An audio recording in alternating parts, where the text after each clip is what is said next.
Good morning बच्चों। आज अपने नया टॉपिक स्टार्ट करेंगे गोलीय दर्पण के द्वारा परावर्तन। परंतु जिस प्रकार टीवी में एडवर्टाइजमेंट आता है, नाटक आते हैं, उसमें क्या होता है, पहले दिन का क्या दिखाया जाता है, रिकेप दिखाया जाता है, पहले दिन क्या क्या हुआ।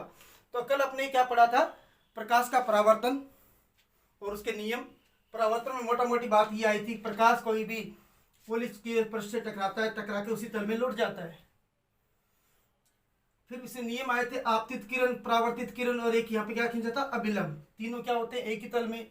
फिर ये कौन कौन सा था, अभिलंब और आपतित किरण के बीच में आपतन कोण, और अभिलंब और परावर्तित किरण के बीच में कौन था, परावर्तन कोण। इसके उनका मान क्या होता है, बराबर। इसके बाद में मैंने समतल दर्पण के द्वारा प्रकाश का परावर्तन समझाया था। तो मैंने एक बात बताई थी, समतल दर्पण में किसी वस्तु या किसी बिंब का प्रतिबिंब उसकी साइज का बनता है, सीधा बनता है, दर्पण के ठीक उतने पीछे बनता है जितना कि बिंब दर्पण के आगे स्थित होता है। इसलिए कल एक बात और बताई थी, समतल दर्पण का आवर्धन कितना होता है, +1। प्लस का मतलब है प्रतिबिंब क्या बना है, सीधा बना है। यदि प्रतिबिंब उल्टा बनता तो ये क्या आता, -1 का मतलब प्रतिबिंब और बिंब का मतलब वस्तु, इसका साइज क्या है, समान है। अब गोलीय दर्पण है, उसके द्वारा अपने क्या पढ़ेंगे, परावर्तन पढ़ेंगे। एक मिनट।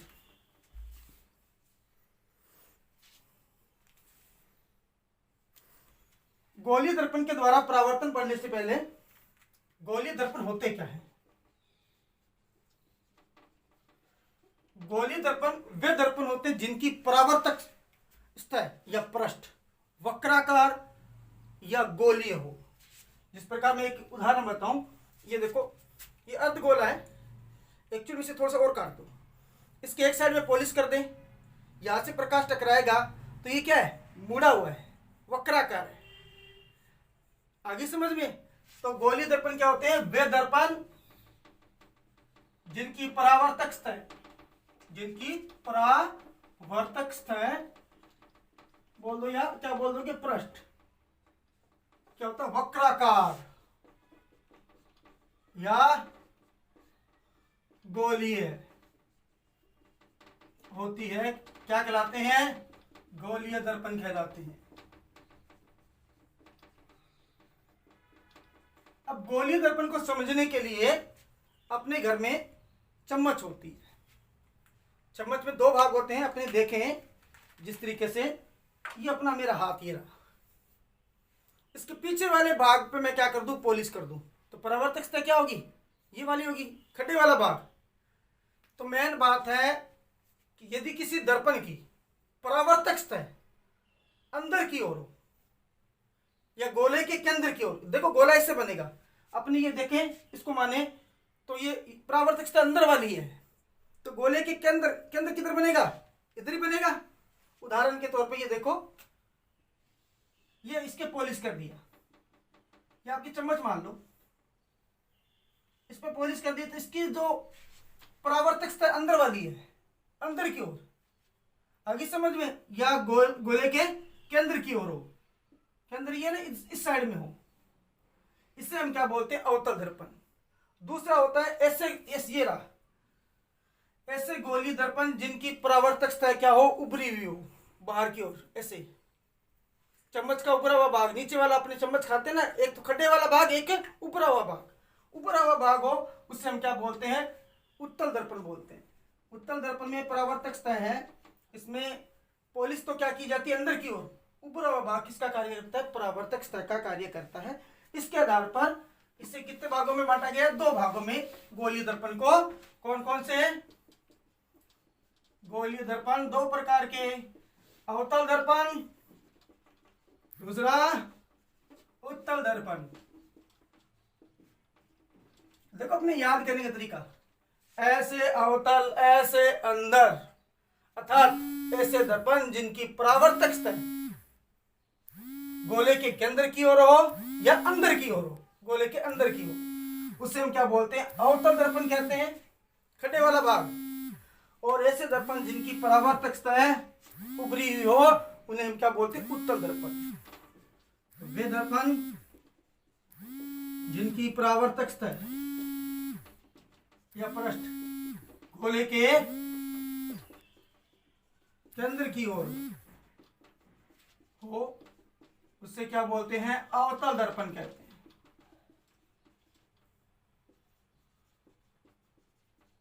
अवतल दर्पण, ये देखो गोले का भाग बना लिया, देखो ये गोले को थोड़ा सा और काट ले, ये परावर्तक सतह है। एक और क्या कर दे? पॉलिश कर दे। तो एक्चुअल में जो दर्पण गोलीय दर्पण होते हैं वो खोखले गोले के भाग माने जाते हैं। इसे आगे बढ़ाते जाओ तो क्या बन जाएगा? खोखला गोला बन जाएगा। उसका केंद्र ये आ गया। ये कौन सा दर्पण है? अवतल दर्पण। इसमें परावर्तक सतह अंदर की ओर, ये है परावर्तक सतह या परावर्तक पृष्ठ, और ये क्या है? पॉलिश किया हुआ पृष्ठ। उसी तरीके से वे गोलीय दर्पण जिनकी परावर्तक सतह क्या हो? उभरी हुई हो, उसे क्या बोलते हैं? उत्तल दर्पण कहते हैं। बात आती है उत्तल दर्पण, इसमें ये रहा, इसकी परावर्तक सतह ये है, इसके पीछे क्या कर दी? पॉलिश, पॉलिश किया हुआ पृष्ठ। और ये कौन सा हो गया? परावर्तक पृष्ठ। अब आपको मैं बताऊं, जैसे कांच, सिंपल कांच है, अगर आप उसके पीछे, जैसे अपने घरों में दर्पण देखते हैं, शक्ल देखते हैं अपनी, उसमें आपने कभी देखा होगा पीछे से लाल रंग का पेंट किया होता है। क्या अपने घरों में जो दर्पण होते हैं उसमें सीधा पेंट किया होता है? और आपको मैं सीधा कांच दे दूं, उसके पीछे पेंट कर दोगे, उसमें सामने शक्ल देखोगे तो आपकी शक्ल दिखाई नहीं देगी। क्या दिखाई देगा? पेंट, रंग किया हुआ दिखाई देगा। तो अपने घरों में जो दर्पण यूज करते हैं उसमें क्या होता है? एक्चुअल में कोई भी कांच होता है, उस पर पहले चांदी की परत चढ़ाई जाती है। किसकी परत चढ़ाई जाती है? चांदी की। अब बात आती है चांदी की परत क्यों चढ़ाई जाती है।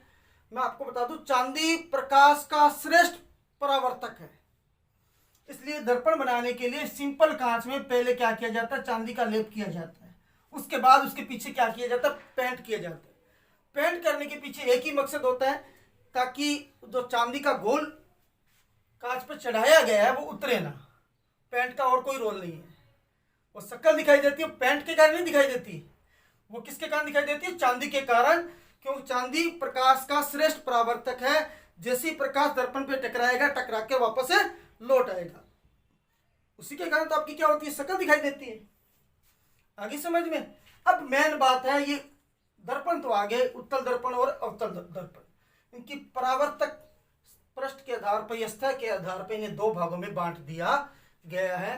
परंतु अब इनमें कुछ परिभाषाएं आएगी जो आपको याद होनी चाहिए।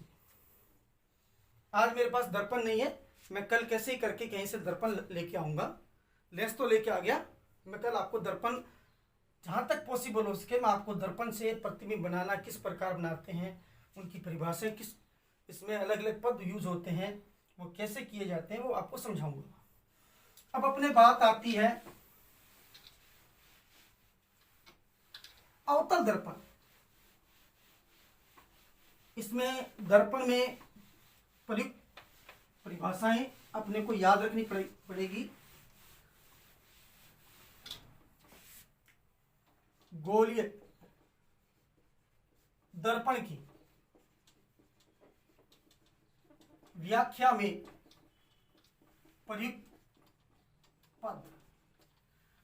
अब कोई दर्पण और दोनों दर्पण की बात करें, गोलीय दर्पण, ये कौन सा दर्पण है भाई? ऐसे अंदर, मतलब अवतल दर्पण, क्योंकि इनकी परावर्तक सतह क्या है? अंदर की ओर। और ये दूसरा दर्पण उत्तल दर्पण, इसके अंदर वाले भाग में आपने पॉलिश कर दी, ऊपरा हुआ भाग किसका कार्य करता है? परावर्तक सतह का। ये कौन सा दर्पण है? उत्तल दर्पण। ये कौन सा दर्पण है? अवतल दर्पण। जैसे ये मान लो ये आधा काटा हुआ है, अगर थोड़ा और कम काटे और भी कम कर दें यहां से, तो ये एक गोलीय दर्पण की एक और पॉलिश कर दें, किसकी भांति व्यवहार करेगा, गोलीय दर्पण की। अब बात आती है गोलीय दर्पण में। ये गोलीय दर्पण है, ये इसका प्रभावी व्यास, ये वक्राकार भाग है, इसका प्रभावी व्यास ये रहा, इसके केंद्र से रेखा गुजारेंगे वो क्या होगा, प्रभावी व्यास ये रहा। यहां से ऐसे रखो तो प्रभावी व्यास कौन सा होगा, ये वाला भाग। इसे द्वारक कहते हैं। क्या कहते हैं, द्वारक। कोई परिभाषा काम नहीं आएगी कहीं पर भी, फिर भी अपने को ज्ञान होना चाहिए।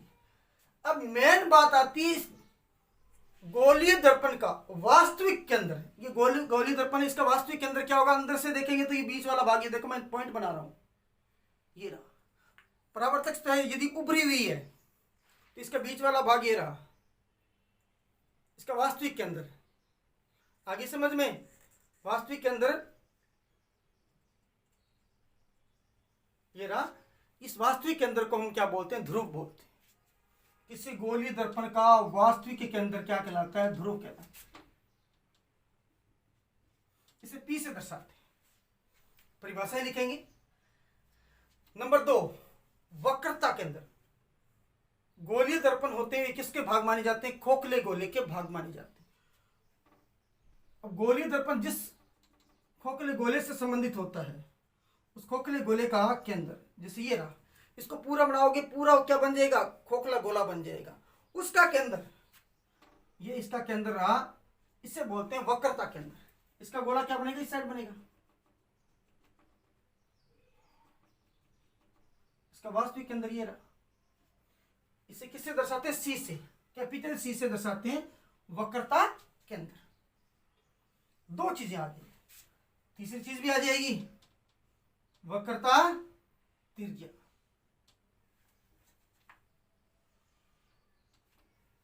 कोई भी गोलीय दर्पण के ध्रुव और वक्रता केंद्र के मध्य की दूरी क्या कहलाती है, वक्रता त्रिज्या कहलाती है। क्या कहलाती है, वक्रता त्रिज्या कहलाती है। 3 बातें अब मैंने आपको बताई हैं। पहला क्या बताया है, द्वारक।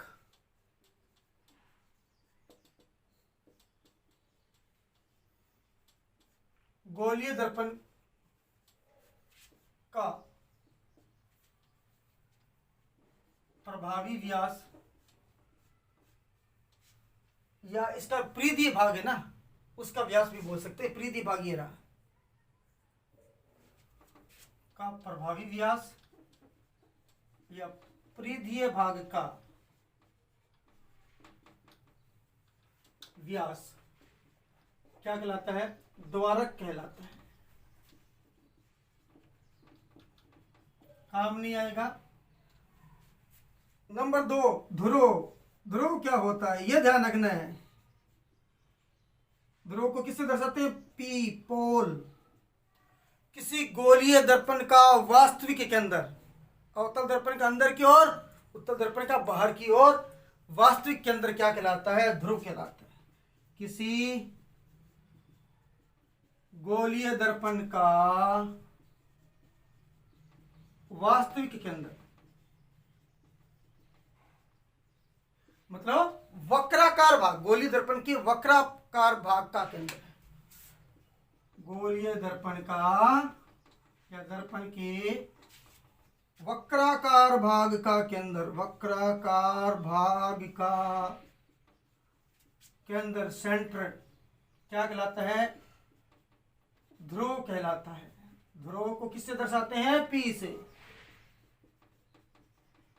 और गोलीय दर्पण जिस खोखले गोले के भाग होते हैं, उस खोखले गोले का केंद्र क्या कहलाता है, वक्रता केंद्र कहलाता है। नंबर 3, वक्रता केंद्र। सी, सेंटर ऑफ कर्वेचर।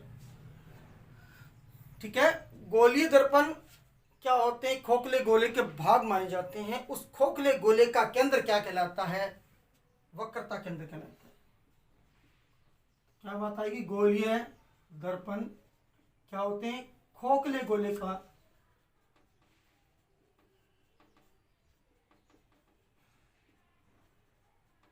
भाग माने जाते हैं। उस खोखले गोले का केंद्र क्या कहलाता है? वक्रता केंद्र कहलाता है। और गोलीय दर्पण के ध्रुव और वक्रता केंद्र के बीच की दूरी क्या कहलाती है? वक्रता त्रिज्या कहलाती है। 4 नंबर वक्रता त्रिज्या। और गोलीय दर्पण के किसके बीच की दूरी? ध्रुव P और वक्रता केंद्र C। वक्रता केंद्र C के मध्य की दूरी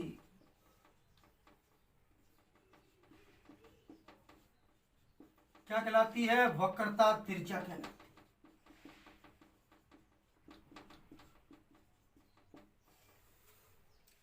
अब आपने ग्राफ पढ़ा है, मैं आपको ये चीज बार बार आएगी, परंतु मैं ये सोच रहा हूं कि एक बात को बार बार पढ़ेंगे तो ज्यादा याद होगी। आपने ग्राफ खींचा है, ग्राफ में एक सेंटर मूल बिंदु लिया जाता है। मूल बिंदु के दाईं ओर दूरी क्या होती है? प्लस। बाईं ओर दूरी क्या होती है? माइनस। ऊपर क्या होती है? प्लस। नीचे क्या होती है? माइनस। पढ़ा है? सब बार बार पढ़ते हैं, 7वीं क्लास से ग्राफ शुरू हो जाते हैं। दर्पणों में एक बात याद रखना, दर्पण हो चाहे लेंस, उसमें विज्ञान में एक परिपाटी मानी गई है कि प्रकाश किसी वस्तु को दर्पण के बाईं ओर रखा जाएगा। ये दर्पण यहाँ पे है ना, जैसे ये दर्पण रहा तो वस्तु हमेशा उसके बाईं ओर रखी जाएगी। और ये माना जाता है कि अब दर्पण में वस्तु का प्रतिबिंब कैसे बनेगा? ठीक है, आप खड़े हो, ये वस्तु है, तो प्रकाश उससे टकराकर आपकी आंखों में आएगी तो दिखाई देगी। तो वस्तु का प्रतिबिंब दर्पण में बनेगा, वो कब बनेगा? जब प्रकाश वस्तु से किस में जाएगा? दर्पण में। और यह माना जाता है कि प्रकाश हमेशा बाएं से कहा जाया जाता है? दाईं ओर। जैसे वस्तु इसमें अवतल दर्पण में रखी जाएगी, वो इसके केंद्र की ओर रखी जाएगी। और यहां पर देखेंगे तो इसमें केंद्र की ओर दूसरी साइड में रखी जाएगी। हमेशा प्रकाश ये माना गया है कि परावर्तक पृष्ठ के बाईं ओर से प्रकाश आता है। ये चीज ध्यान रखना। अब याद रखना, ये दूरी ध्रुव इसमें सेंटर माना गया है। ये दूरी बताओ, इधर वाली दूरी क्या होगी? माइनस। तो अवतल दर्पण की वक्रता त्रिज्या क्या होती है? ऋणात्मक। और उत्तल दर्पण की वक्रता त्रिज्या क्या होती है? धनात्मक होती है। अब अपने याद लिखेंगे, यहाँ पे एक बात लिख लेंगे, साथ में बात बार बार आएगी। अवतल दर्पण की वक्रता त्रिज्या क्या होती है? ऋणात्मक। व उत्तल दर्पण की वक्रता त्रिज्या क्या होती है? धनात्मक होती है। ये दूरी देखो, इस पॉइंट से ध्रुव से दाईं ओर, ये ध्रुव से बाईं ओर। क्लियर है ये बात? अब इसके बाद आता है मुख्य अक्ष। ठीक है, फिर फोकस दूरी, मुख्य फोकस, 2-4 परिभाषाएं और आएगी। उससे पहले अब आपको 2-3 बातें याद रखनी है, उसकी चर्चा कर लेते हैं। ये जितनी मैंने 4 परिभाषाएं दिखाई है, 1, 2, 3, 4, चारों परिभाषाओं का स्क्रीनशॉट ले लो। इसके बाद अपने 2-4 परिभाषाएं और याद रखेंगे। अब आता है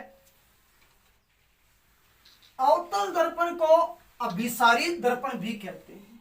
अवतल दर्पण को क्या कहते हैं? अभिसारी दर्पण भी कहते हैं।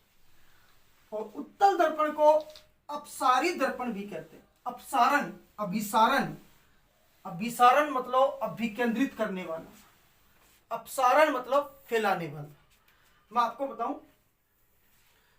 छोटी क्लास में आपने पढ़ा था कि वास्तविक प्रतिबिंब क्या होते हैं, आभासी प्रतिबिंब क्या होते हैं।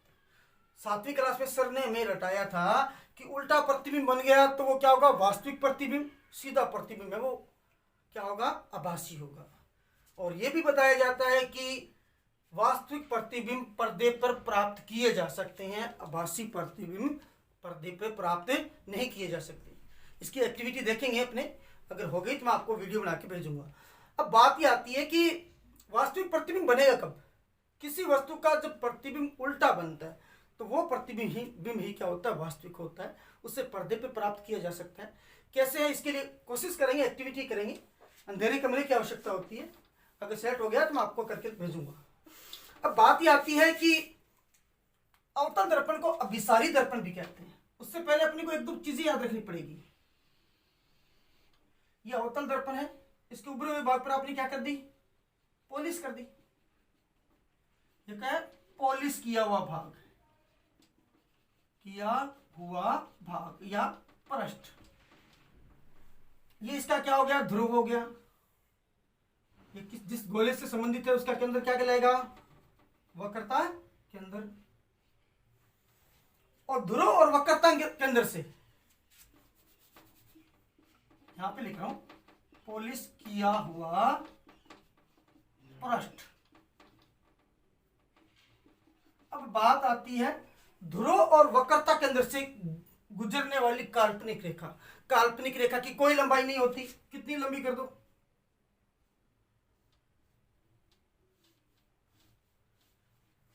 क्या कहलाती है, मुख्य अक्ष कहलाती है। क्या कहलाती है, मुख्य अक्ष। कितनी लंबी कर देना, छोटी कर देना, बड़ी कर देना, ये क्या होगा, मुख्य अक्ष होगा।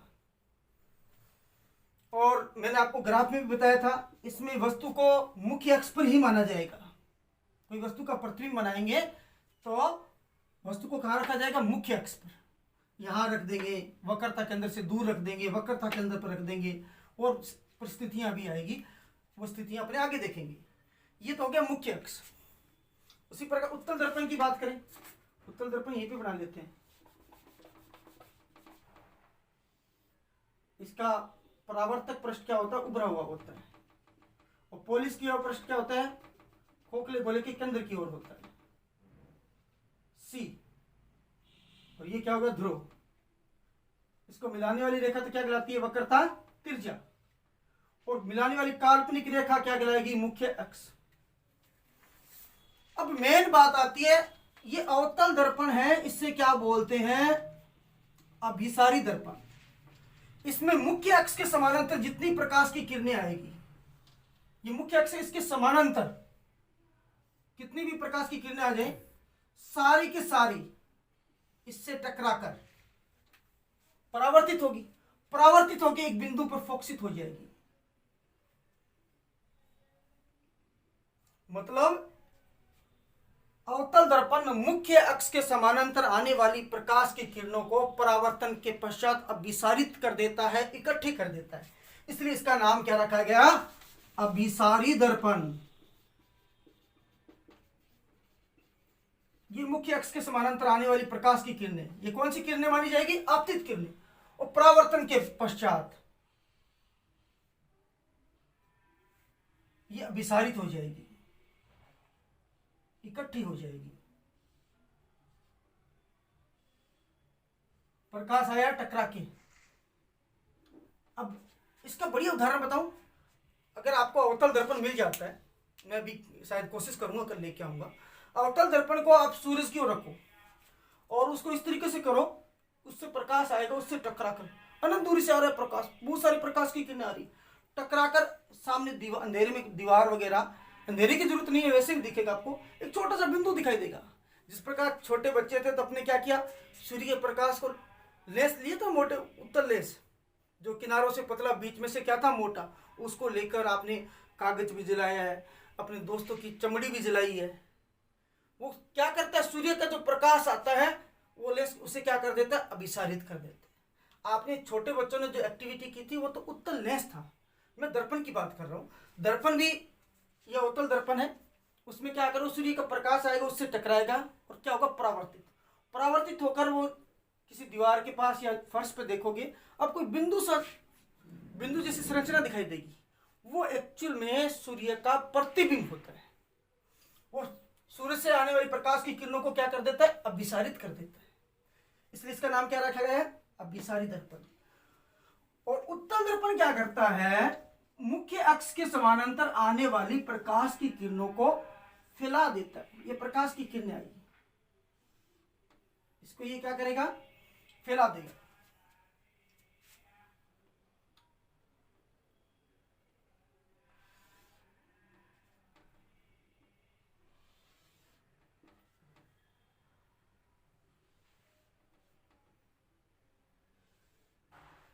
इसलिए इसे क्या नाम दिया गया? अपसारी दर्पण।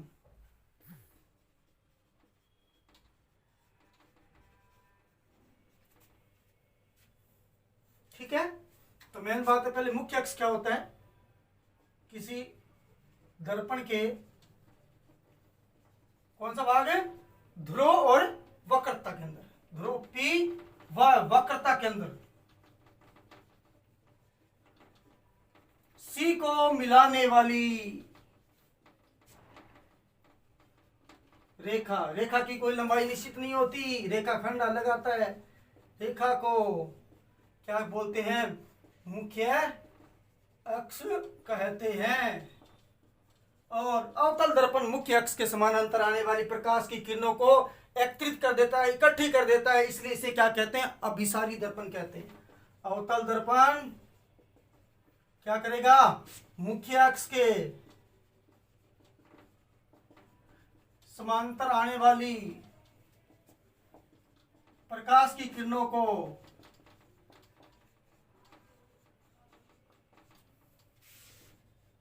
एकत्रित कर देता है, अभिसारित कर देता है।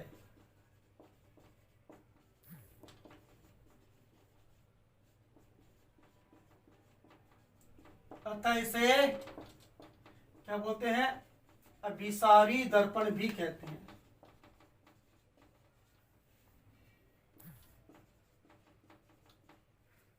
या फिर नीचे लिखेंगे तथा उत्तल दर्पण क्या करेगा? मुख्य अक्ष के समानांतर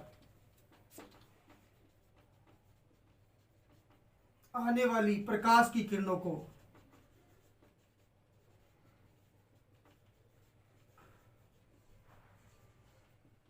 किसके पश्चात? परावर्तन के पश्चात। मैंने वहां पे ऊपर नहीं लिखा, कोई बात नहीं। किरणों को परावर्तन के पश्चात क्या कर देता है? अपसारित कर देता है, फैला देता है।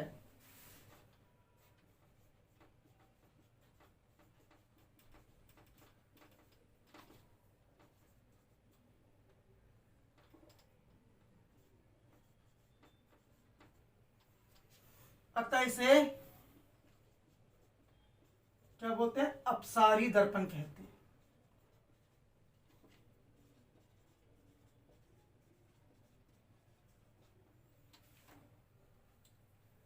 अब मेन बात आती है, यहां पे एक बात और बता देता हूं, परिभाषा अपने बाद में लिख लेंगे, कि अवतल दर्पण में मुख्य अक्ष के समानांतर आने वाली प्रकाश की किरणें परावर्तन के पश्चात एक निश्चित बिंदु पर जाके मिलती है। उस निश्चित बिंदु को उस दर्पण का मुख्य फोकस कैपिटल एफ से दर्शाएंगे। क्या बोलते हैं? मुख्य फोकस कहते हैं। और उत्तल दर्पण में मुख्य अक्ष के समानांतर, ये देखो मुख्य अक्ष के समानांतर आ रही है प्रकाश की किरण। समानांतर आ रही है, नहीं आ रही? दोनों के बीच का, किरणों के बीच का गैप क्या है? बराबर है, एक दूसरे के समानांतर है। ये परावर्तन के पश्चात फैल जाती है, परंतु एक निश्चित बिंदु से जाती हुई प्रतीत होती है।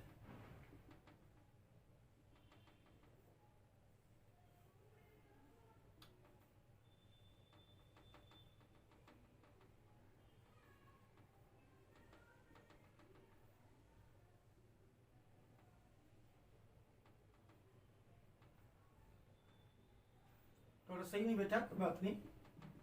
एक निश्चित बिंदु से जाती हुई प्रतीत होगी।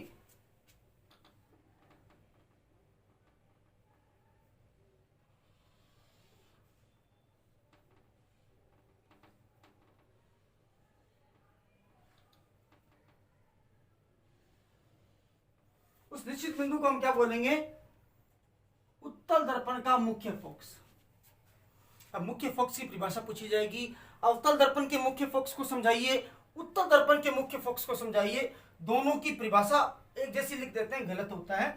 अवतल दर्पण में मुख्य अक्ष के समानांतर आने वाली प्रकाश की किरणें परावर्तन के पश्चात जिस बिंदु पर मिलती है, उस बिंदु को हम क्या बोलते हैं? उस दर्पण का मुख्य फोकस कहते हैं। और उत्तल दर्पण में मुख्य अक्ष के समानांतर आने वाली प्रकाश की किरणें परावर्तन के पश्चात जिस बिंदु से जाती हुई प्रतीत होती है, उसे उस दर्पण का क्या बोलते हैं? मुख्य फोकस कहते हैं। मैंने थोड़ी देर पहले बोला था कि दर्पण में जो ग्राफ खींचते हो वो मूल बिंदु होता है। यहाँ पे दर्पण में मूल बिंदु कौन होता है? ध्रुव होता है। एक तो ध्रुव होता है और एक अक्ष पे क्या होता है? मुख्य अक्ष होता है। उसके ऊपर प्लस, मुख्य अक्ष के ऊपर प्लस, मुख्य अक्ष के नीचे माइनस। ध्रुव के दाईं ओर प्लस, ध्रुव के बाईं ओर माइनस। तो अवतल दर्पण का मुख्य फोकस आ गया। अब एक चीज और आती है, फोकस दूरी। क्या आती है? फोकस दूरी। फोकस दूरी क्या होती है? किसी दर्पण के ध्रुव P मुख्य फोकस F के बीच की दूरी। ये इसे स्मॉल f से दर्शाते हैं। क्या कहलाती है? मुख्य फोकस दूरी कहलाती है। दोबारा गौर करना, फोकस दूरी क्या होगी? किसी दर्पण के ध्रुव और मुख्य फोकस के बीच की दूरी क्या कहलाती है? फोकस दूरी कहलाती है। फोकस दूरी को स्मॉल f से व्यक्त करते हैं। ध्रुव और मुख्य फोकस के बीच की दूरी, ये दूरी क्या कहलाएगी? स्मॉल f, फोकस दूरी कहलाएगी। अब बताओ, अवतल दर्पण की फोकस दूरी देखो, ध्रुव से किस साइड में है? लेफ्ट साइड में है। तो अवतल दर्पण की फोकस दूरी क्या होती है? माइनस होती है। और उत्तल दर्पण की फोकस दूरी क्या होती है? प्लस होती है, धनात्मक होती है। अवतल दर्पण की फोकस दूरी क्या होती है? ऋणात्मक। अब एक बार रिवीजन कर ले, फिर परिभाषा लिखेंगे। पहला, मुख्य फोकस क्या होता है? मैंने आपको बता दिया कि अवतल दर्पण में मुख्य अक्ष के समानांतर आने वाली प्रकाश की किरणें परावर्तन के पश्चात एक निश्चित बिंदु पर मिलती है। उस निश्चित बिंदु को हम क्या बोलते हैं? उस अवतल दर्पण का मुख्य फोकस कहते हैं। और उत्तल दर्पण में मुख्य अक्ष के समानांतर आने वाली प्रकाश की किरणें परावर्तन के पश्चात एक निश्चित बिंदु से ऐसे जाती हुई प्रतीत होती है, जाती हुई प्रतीत होती है। उसे उस दर्पण का क्या बोलते हैं? मुख्य फोकस कहते हैं। मुख्य फोकस और ध्रुव के बीच की दूरी क्या कहलाती है? फोकस दूरी कहलाती है। अवतल दर्पण की फोकस दूरी ऋणात्मक होती है। और उत्तल दर्पण की फोकस दूरी क्या होती है? धनात्मक। क्योंकि देखो, ये यहाँ पर ये मुख्य बिंदु P, इसके दाईं ओर दूरी प्लस, बाईं ओर दूरी क्या है? माइनस। अब ये तीन परिभाषाएं लिख लें, मुख्य फोकस और फोकस दूरी की परिभाषाएं लिख लें। उसके पश्चात अपने कल पढ़ेंगे। और बाकी बीच में ये आप स्क्रीनशॉट ले लिया करो ताकि नोट्स बनाओ तो दिक्कत ना आए। तो पहले बात आती है मुख्य फोकस, अवतल दर्पण का मुख्य फोकस।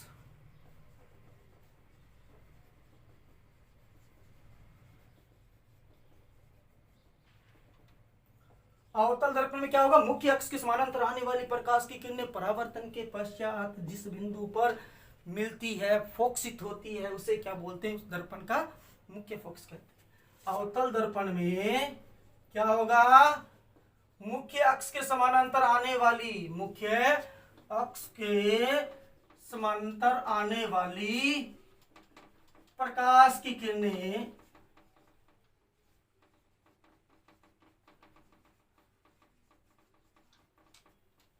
परावर्तन के पश्चात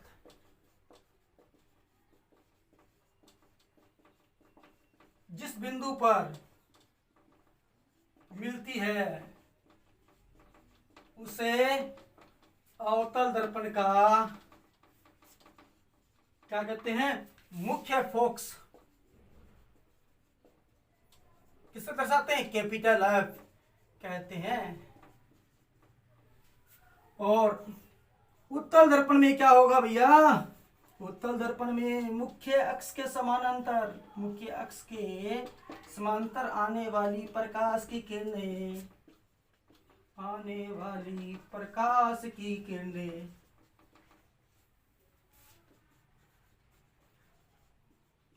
परावर्तन के पश्चात, अब तो ये मिलने वाली था ही नहीं, क्योंकि ये कौन सा दर्पण है? अब सारी फैलेगी, मिलेगी तो है नहीं। फैल रही है तो ये मानते किसी एक बिंदु से होकर जा रही है। पश्चात जिस बिंदु से जाती हुई प्रतीत होती है उसे उत्तल दर्पण का क्या कहते हैं? मुख्य फोकस कहते हैं। अब तीसरी चीज क्या रहेगी? फोकस दूरी। मैं यहां पे लिख रहा हूं तीसरी परिभाषा, फोकस दूरी। जगह कम है, ब्लैक पेन से लिख रहा हूं। दर्पण के किसके बीच की दूरी? ध्रुव पी व मुख्य फोकस कैपिटल एफ के मध्य की दूरी क्या कहलाती है? फोकस दूरी। किससे दर्शाते हैं? स्मॉल एफ से कहलाती है। अब मेन बात है,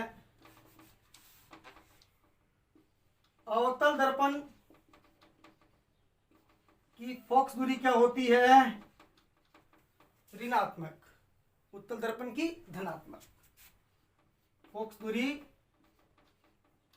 किससे दर्शाओगे आप? Small F. क्या होती है? ऋणात्मक।